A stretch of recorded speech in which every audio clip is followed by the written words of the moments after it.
1절을 보시면 첫 언약에도 섬기는 예법과 세상에 속한 성소가 있다 그랬죠. 자, 첫 언약이라고 하는 게 나오죠. 첫 언약. 첫 언약은 이미 어제 우리가 같이 살펴본 내용입니다. 8장 7절에 보면 첫 언약이 나왔죠. 첫 언약이 무흠하였더라면 둘째 것을 요구할 일이 없었다. 그래서 첫 번째 언약, 구약시대 율법의 언약, 시내산 언약.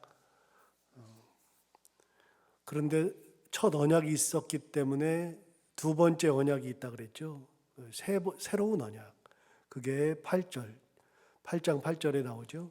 보시면 그들의 잘못을 지적하여 말씀하시되 주께서 이르시되 볼지어다 날이 이르리니 내가 이스라엘 집과 유다 집과 더불어 새 언약을 맺으리라.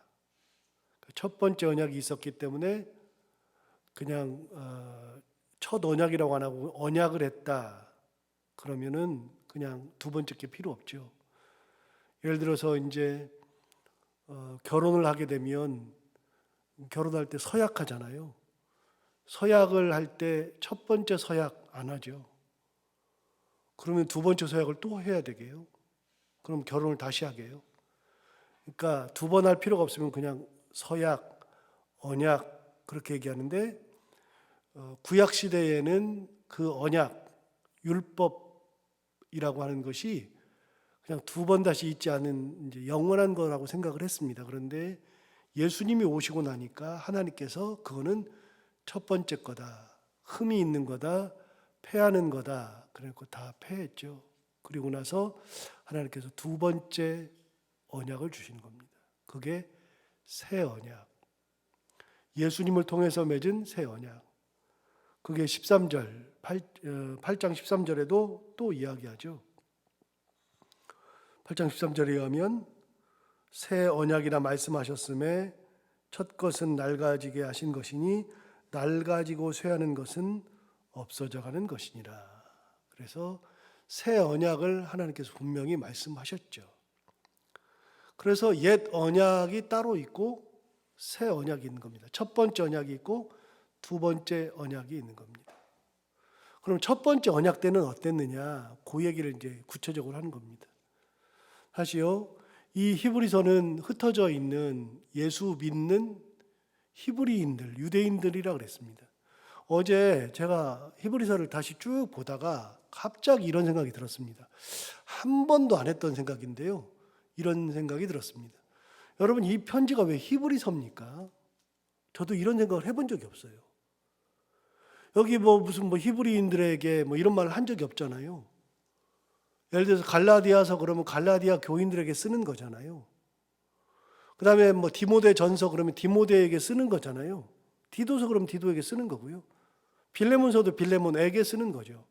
이거 이후에 이제 히브리서 다음에 야고보서가 나와요. 베드로 전서, 베드로 후서, 유다서 이런 게 나와요. 베드로 전서, 후서, 유다서, 그다음에 야고보서 이거는 쓴 사람의 이름을 가지고 있거든요. 쓴 사람이 유다니까 유다서, 그다음에 쓴 사람이 베드로니까 베드로 전후서, 쓴 사람이 야고보니까 야고보 전서, 야고보서 이렇게 이제 얘기하는데 다 의미가 있어요. 지역에게다 쓰면 로마서, 갈라디아서, 디모데 고린도 전후서, 이렇게 에베소서, 빌립보서, 골로새서 지역에다 쓰면 그렇게 썼고, 받는 사람을 중심으로 하면 디모데 전서, 디모데 후서, 디도서, 빌레몬서 그랬고, 쓰는 사람을 중심으로 하면 야고보서, 베드로 전후서, 그다음에 유다서 이렇게 했는데 히브리서는 왜 이렇게 이름을 붙였어요? 어제 갑자기 그 생각이 드는 거예요. 지금까지 단 한 번도 생각해 보지 못했던 생각인데 그 생각이 드니까 그래서 그랬구나. 여러분, 이 편지는 누가 받아요? 흩어져 있는 예수 믿는 유대인들, 히브리인들. 히브리서를 누가 정했는지, 히브리서라는 말을 누가 썼는지는 모르는데 여러분 하나 물어볼게요. 만약에 사도 바울이 편지를 쓸 때 로마 교회에다 편지를 썼어요. 그때 로마서 하고서 사도 바울이 편지를 시작했을까요? 로마서라는 말이 없는데 편지를 썼는데 후대의 사람들이 이거는 로마에 쓰는 편지니까 로마서라고 붙여야 되겠다 그랬을까요? 사도 바울이 로마서 그렇게 하면서 시작했을까요? 사도 바울이 디모데한테 쓸 때 내가 디모데 2번 쓸 거니까 내가 디모데 전서라고 써야지. 자, 디모데 전서 해놓고서 디모데 전서를 썼을까요? 안 그랬겠죠. 그럼 베드로가 편지를 쓸 때 베드로가 나는 2번 쓸 거야. 그러니까 이거는 베드로 전서야. 이거는 베드로 후서야. 베드로가 이름 붙였을까요? 아니면 후대의 사람들이 그 편지를 다 모아놓고 이거 사도 바울의 편지고 이거 베드로의 편지인데 사도 바울이 로마에 있었으니 로마서고 사도 바울은 고린도의 편지를 2번 썼네. 그러니까 고린도 이거는 전서고 이거는 후서고 후대 사람들이 붙인 겁니다. 전부 다. 아니 세상에 편지를 쓰면서 제가 장로님한테 편지를 쓰면 장로님한테 쓸 때 뭐 장로님 서 그래요? 그러고 이 편지를 시작해요? 옛날에 군에가 있을 때 우리 이제 자식들한테 편지를 썼었죠. 그러면 누구 보거라 이렇게 하잖아요. 그런데 그걸 누구 보거라 할 때 거기다가 내 아들이 이름을 적어가지고 무슨 서 그래요? 안 그렇다니까요. 그러면 여기 있는 이름들은 다 누가 붙인 겁니까? 그럼 하나 더 물어볼게요. 마태복음이라는 말은 누가 붙인 겁니까? 마태가 붙인 겁니까? 아니요. 후대 사람들이 다 붙인 겁니다. 성경에 있는 모든 성경은요. 쓰던 사람들이 쓴 게 아닙니다. 내가 이걸 쓰면서 내가 창세기라고 붙여야지 그런 적이 어디가 있어요? 없죠. 그래서요. 히브리 성경을 보면 이 성경 말고 이스라엘 사람들이 보는 히브리어로 된 히브리 성경은 구약 성경밖에 없으니까요. 구약 성경에 보면 구약 성경에서는 이 제목을 뭐라고 붙이냐면요. 제목이 그 책의 첫 번째 단어가 제목이에요. 첫 번째 단어가. 예를 들어서 창세기는 뭐로 시작하냐면 브레시트 바라 엘로힘 이렇게 시작하거든요. 그래서 창세기의 이름은요 그냥 브레시트예요. 이름을 그냥 첫 글자를 따서 그냥 책 이름을 정했어요. 전부 다. 그러니까 그런 거를 우리 개신교, 기독교는 어떻게 붙였느냐. 이거는 하나님이 창조에 관련, 세상 창조에 관해서 썼다 그래서 제너시스 해놓고서 창세기라고 이름을 붙인 거예요. 출애굽기라는 말도 히브리서는 히브리로 된 그 성경은 출애굽기라는 말이 없어요. 우리가 생각해 보니까 애굽을 탈출한 기록이다 그래서 출애굽기라고 붙였죠. 그거는 그 헬라어에서 나온 거예요. 엑스호도스 그랬는데 호도스라고 하는 것은 길이라는 뜻이고 엑스라고 하는 것은 우리 비상구를 영어로 보면 엑시트라고 그러거든요. 엑스. 밖으로 빠져나가는 거 엑스. 그러니까 길로 빠져나가는 거, 광야로 빠져나가는 거. 그래서 엑스호도스. 그래서 우리는 한글로 지을 때는 중국 사람들이 이게 애굽을 탈출하는 이야기구나. 그래서 출애굽기 그랬죠. 민수기는요. 민수기는 그냥 성경을 보면 이게 무슨 책이다 그냥 대충 알 수 있어요. 민수기는 뭐죠? 민수기는 한문으로 보면 백성민자에다가 숫자 할 때 수예요. 그러니까 백성들의 수를 센 거예요. 그래서 우리가 흔히 얘기하잖아요. 당시에 출애굽할 때 이스라엘 사람들이 60만 명, 가나안 땅에 들어갈 때 60만 명, 이 60만 명이라는 게 어디 나와요? 민수기에 나와요. 숫자를 세는 거 아닙니까? 그래서 민수기 맨 앞에 출애굽할 때 인원이 나오고 민수기 끝날 때 가나안 땅에 들어갈 때 인구를 다시 세요. 그러니까 민수기는 40년의 기록이거든요. 그래서 처음과 끝에 숫자를 셌기 때문에 민수기 이렇게 한 거예요. 신명기라는 말의 뜻도 있고 다 후대 사람들이 생각해서 지은 거예요. 자, 그러면 편지만 보면 로마서도 그렇고 쭉도 그렇고 다 의미가 있어요. 지역에다 보내면 로마가 수신인이면 로마서, 갈라디아가 수시면 갈라디아서 이런 식이거든요. 근데 히브리서는 어떻게 이름을 붙였어요? 어제 갑자기 그 생각이 든 거예요. 이거는 무슨 특징이 있어서 히브리서라고 붙였을까? 왜 그래요? 이 편지를 받는 사람들이 히브리인들이니까. 제 생각이 맞는지 틀리는지 몰라요. 어느 누구도 이런 질문을 해본 적이 없으니까. 주석을 봐도 이게 왜 히브리서라고 이름을 붙였는지를 이야기한 적이 없어요. 그러니까 제가 그런 이야기를 들어본 적이 없었고 어디서 책에서 본 적도 없으니까 그냥 드는 생각이 이 편지는 흩어져 있는 히브리인들, 예수 믿는 유대인들이 받는 거니까 히브리서라고 붙였겠다. 그래서 히브리인들이 받으니까 구약성경 얘기를 실컷 해도 된다 그랬잖아요. 유대인들은 구약성경을 아니까. 실제로 구약성경 얘기를 엄청나게 하고 있잖아요. 지금 구약성경을 막 인용하잖아요. 성경을 막 갖다가 막 쓰잖아요. 쓰는데 다른 사람들은 못 알아봐요. 헬라인들은 못 알아요. 구약성경을 잘 모르니까. 그런데 이 사람들은 구약성경을 막 갖다 써도 막 아는 거니까요. 이런 얘기를 쭉 하는 겁니다. 그래서 첫 번째 언약 그러면 이 사람들이 히브리인들이 굉장히 당황해요.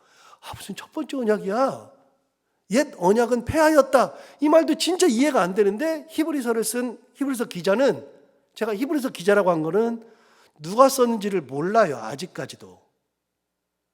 몰라요. 옛날에는 사도 바울이 썼다 그랬어요. 근데 아니에요. 여러분도 계속 같이 말씀을 나누고 있지만 이건 사도 바울의 편지가 아니에요. 사도 바울의 문체도 아니고 사도 바울은 이런 생각을 해본 적도 없어요. 사도 바울은 헬라인들에게 주로 편지를 썼지 히브리인들한테 편지를 쓴 적은 한 번도 없어요. 그래서 사도 바울이 쓴 적이 없어요. 그럼 누가 썼어요? 연구의 끝엔 모른다예요. 몰라요. 누가 썼는지 몰라요. 그러니까 그냥 얘기하는 거예요. 히브리서 기자라고 얘기하는 거예요. 히브리서 기자는 끊임없이 이 사람도 히브리서 기자도 분명히 히브리인이었을 거예요. 예수 믿는 유대인. 그러니까 이 사정을 다 알고서 그걸 다 하나하나 반박하면서 깼잖아요. 제사장 지나갔다, 폐하였다, 전부 다 했다.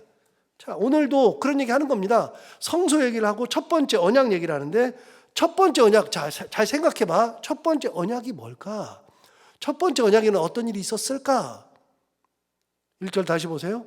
첫 언약에도 섬기는 예법과 세상에 속한 성소가 있더라.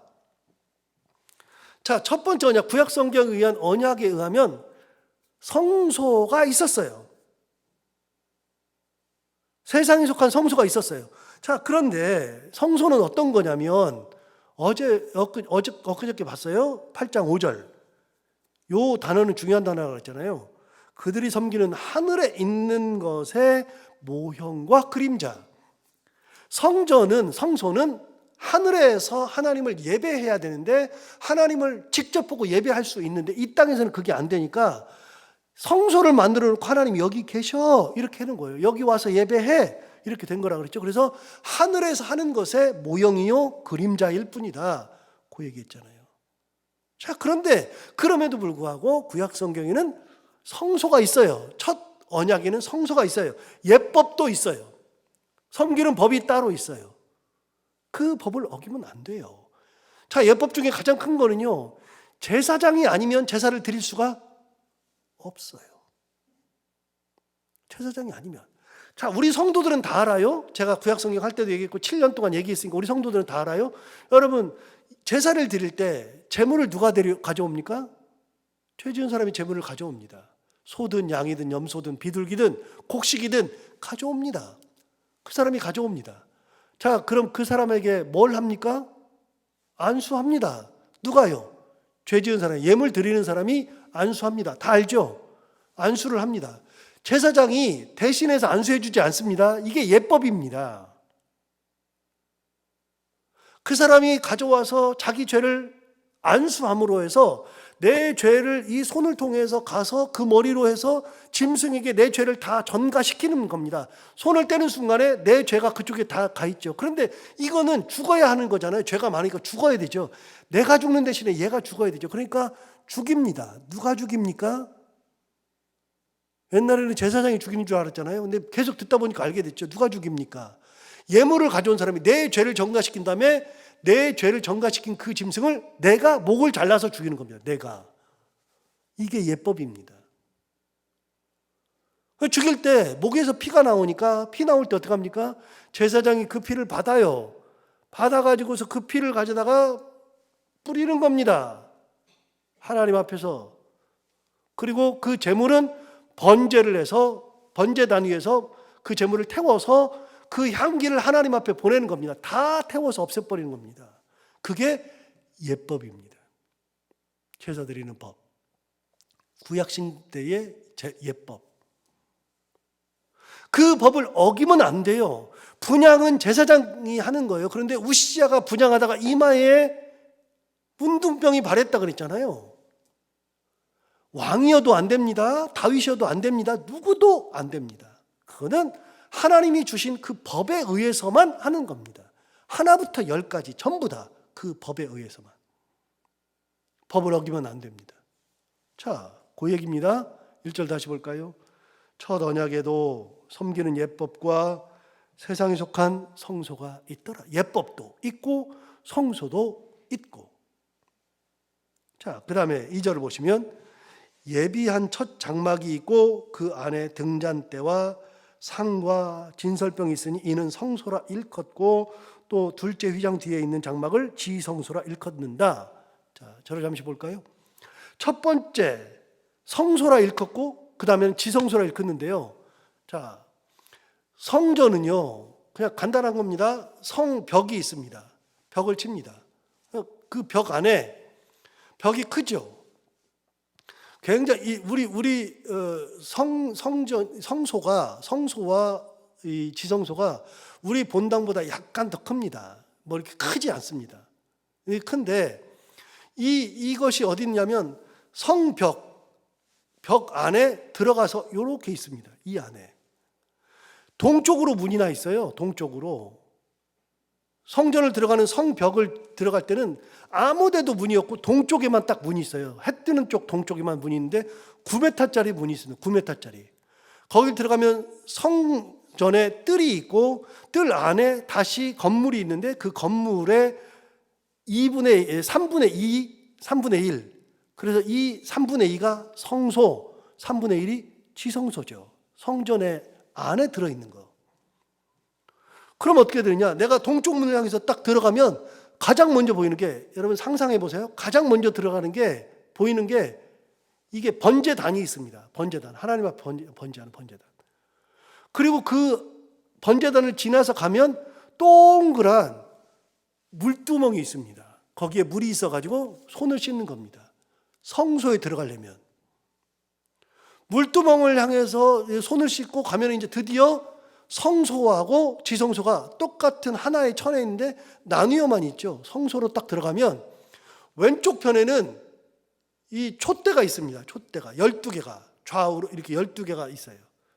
12개의 불이 이렇게 왼쪽에서 이렇게 있고요. 오른쪽에는 이렇게 상이 있는데 그 상에다가 뭘 놓느냐? 그 상에다가 떡을 놓습니다. 그 떡을 성경에서는 진설병이라고 합니다. 진설병. 병이라고 하는 것은 떡병자를 쓰니까요. 무교병, 진설병, 유교병, 그 병자가 다 떡병자니까요. 진설해 놓는 떡이라는 겁니다. 이거는 일주일에 한 번씩 꺼내고 다시 합니다. 안식일마다 꺼냈다가 안식일에 집어넣고 다음 안식일 때 꺼냈다가 다시 집어넣고 그 진설병, 그러면 하나님에게 들어갔다 나온 거는 묵은 거는 어떡합니까? 제사장들이 다 먹습니다. 일반인들은 못 먹습니다. 왼쪽에는 촛대가 있고 금촛대가 있고 오른쪽에는 진설병이 있어서 떡을 놔두고 그게 성소에 딱 들어가면 성소가 환합니다. 불이 있어가지고 거기 보면 떡이 이렇게 있습니다. 일주일 동안. 그리고 그 안쪽에 보면 거기서 분향할 수 있는 분향대가 있습니다. 분향할 수 있는데. 그리고 그 다음에 휘장이 있고 휘장이 있어서 못 들어가요. 거기는 1년에 한 번만 싹 열고 들어가면 거기에 법궤가 있더라. 이게 하나님이 정해주신 예법과 당대 성소의 모형도입니다. 옛날에 그런 게 있었다는 겁니다. 자, 2절 다시 읽어보세요. 예비한 첫 장막이 있고 그 장막은 성소와 지성소를 한꺼번에 일컫는 거예요. 바깥에 있는 거. 그 다음에 그 안에 등잔대와 상과 진설병이 있죠. 등잔대가 왼쪽에 상이 오른쪽에 그 위에 진설병이 있죠. 이는 성소라 일컫고 둘째 휘장이 있어요. 그 뒤에 있는 장막을 지성소라 일컫나니. 자, 지성소가 있어요. 그럼 지성소에 뭐가 있느냐? 4절. 금 향로와 사면을 금으로 싼 언약궤가 있다. 언약궤가 법궤예요. 언약궤가 있고 그 안에 세 가지가 있습니다. 만나를 담은 금항아리와 아론의 쌍난 지팡이와 언약의 돌판들은 십계명이 들어있다. 그래서 목사님들 설교할 때 세 가지 있다 그러잖아요. 뭐가 있냐 그러냐면 만나, 그다음에 아론의 쌍난 지팡이, 그다음에 십계명 3개 들어있다고 그러잖아요. 여기 나오는 거예요. 여기에. 그 지성소 안에, 법궤 안에 있는 겁니다. 자, 5절 보세요. 그 위에 속죄소를 덮는 영광의 그룹들이 있으니 이것들에 관하여는 이제 낱낱이 말할 수 없노라. 여러분, 속죄소가 뭐예요? 시은좌라고 하기도 하는데 성경에는 시은좌 혹은 속죄소라고 그러는데, 속죄소가 뭐예요? 저는 옛날에 속죄소 그래가지고 거기서 속죄하는 데인가? 장소인가? 그랬어요. 그런데 보니까 나중에 이제 제가 알고 보니까 법궤가 이렇게 있잖아요. 법궤 안에 3가지가 들어있죠. 그 법궤를 덮는 뚜껑을 속죄소라고 그래요. 법궤 덮는 뚜껑 혹은 시은좌. 그 뚜껑 위에, 그 뚜껑이 그냥 판으로 돼 있는 하나의 판으로 이렇게 판으로 있어서 판을 딱 덮는 게 아니라 그 판 위에 천사가 둘이서 얼굴을 이렇게 맞대고 날개를 이렇게 하고, 저쪽에서도 똑같이 해가지고 날개를 서로 맞댄 천사가 딱 있어요. 이렇게 뚜껑 위에. 그 천사가 그룹이에요. 그룹이 어디 나와요? 그룹들은 창세기 3장에 나와요. 그룹이라고 하는 것은 아담과 하와가 에덴 동산에 쫓겨날 때, 그때 하나님께서 에덴 동산의 동쪽을 누구를 통해서 막겠냐면 그룹들과 두루도는 화염검. 그룹들이라고 하는 것은 우리가 말하는 영어로 말하면 무슨 그룹, 사람들이 많은 거, 그게 아니라 천사의 이름이 크룹이에요. 캐룹. 천사 이름이 캐룹인데 복수 형태가 되면 임이 되거든요. 그래서 캐룹임이 되는데 빔이 붙으면 그게 연화가 돼가지고 크룹임이 돼요. 크룹임. 그래서 그룹들이라고 얘기하는 거예요. 그룹들. 이거는 히브리어예요. 그룹이라고 하는 게 크룹이에요. 저기 히브리어예요. 그 그룹이라고 하는 천사가 둘이서 이렇게 딱 있는 형상이 거기에 조각되어 있어요. 자, 5절 보세요. 그 위에 속죄소를 덮는 영광의 그룹들이 있으니 이것들에 관하여는 이제 낱낱이 말할 수 없노라. 이게 성소와 지성소에 있는 것들과 그 법궤와 그걸 덮는 시은좌 혹은 속죄소, 그 다음에 속죄소 위에 새겨져 있는 2명의 천사 그룹들에 대한 형상을 그냥 다 얘기한 거예요. 자, 여러분, 우리는 잘 몰라요. 이걸 딱 읽으면 잘 몰라요. 그런데 유태인들, 히브리인들은요, 이걸 딱 읽으면 다 알아요. 전부 다 무슨 말 하는지 다 알아요. 그걸 얘기해 주는 거예요. 첫 언약 때 이런 예법도 있었고 이런 성소, 지성소도 있었다. 7절 보시면 오직 둘째 장막은 지성소예요. 지성소. 장막 중에 첫 번째 장막, 아까 첫 번째 장막이라고 그랬죠. 첫 번째 장막은 성소, 둘째 장막은 지성소. 오직 둘째 장막인 지성소는 대제사장이 홀로 1년에 한 번 들어가되 자기와 백성의 허물을 위하여 드리는 피 없이는 아니한다. 1년에 한 번 언제 들어간다고요? 속죄일 때 1월 10일 날 대속죄일이라고 하기도 합니다.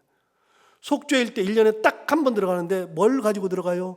자기와 민족의 죄, 자기보다는 민족의 죄를 하나님 앞에 고할 때 그렇게 들어가요.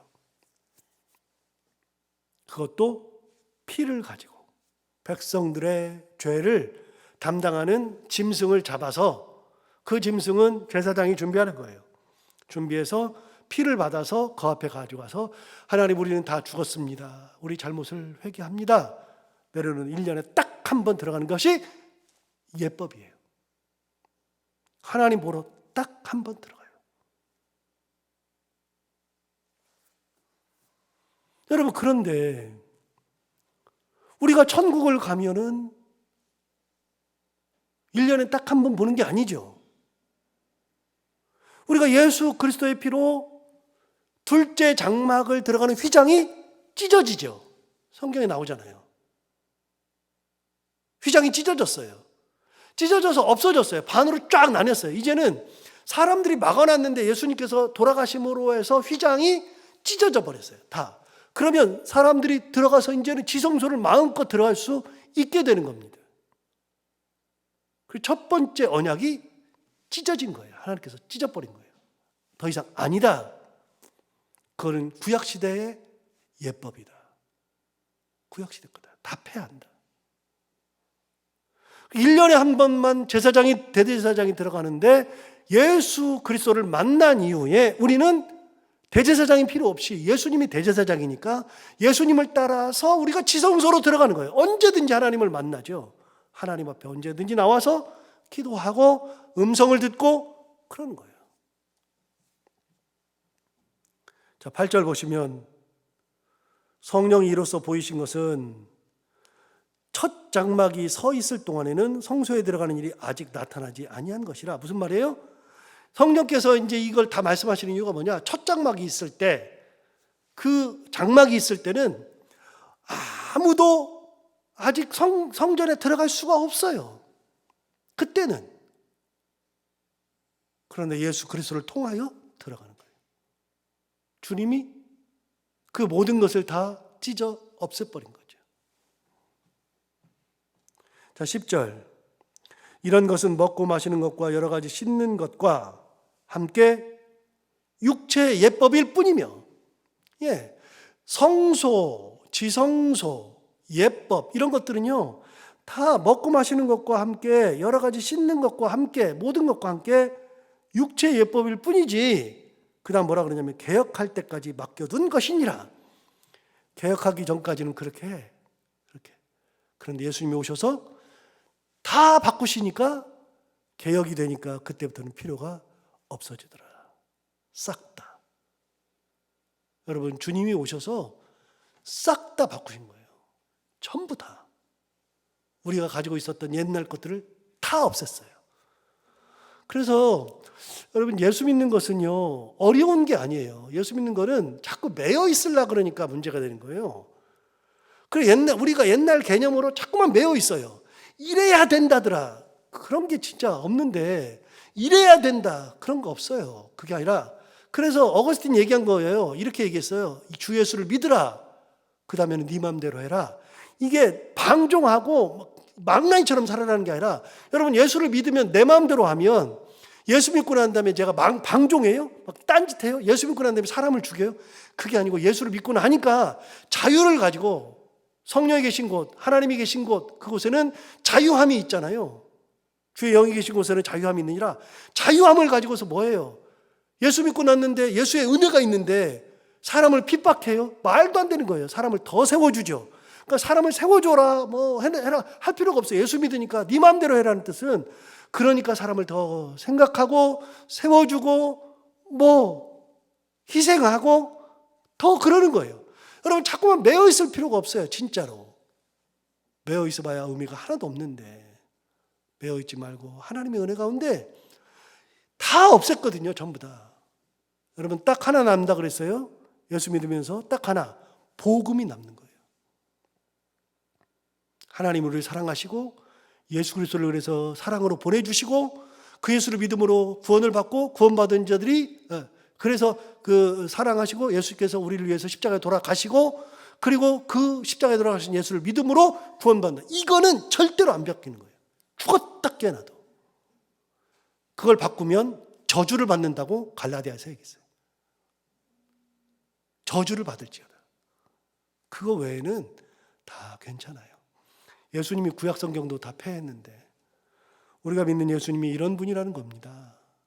싹 다 옛 것을 없애버리고 새 언약을 맺으신 분. 그 은혜를 생각하고 오늘 하루 동안 예수님의 그 은혜, 옛날 예법을 다 없애고 새 언약을 주신 그 크신 사랑과 섭리 생각하고 그 은혜 가운데 살아가는 오늘 하루가 또 될 수 있기를 바랍니다. 기도하겠습니다. 하나님 아버지, 오늘도 귀한 말씀으로 우리를 깨우치셔서 감사합니다. 성경 공부를 하듯이 말씀을 들으니까 구약 성경도 이해가 되고 하나님의 사랑이 얼마나 큰지, 예수님의 그 크신 은혜가 우리한테 얼마나 큰지 다시 한번 깨닫는 귀한 시간이 되게 해주셔서 감사합니다.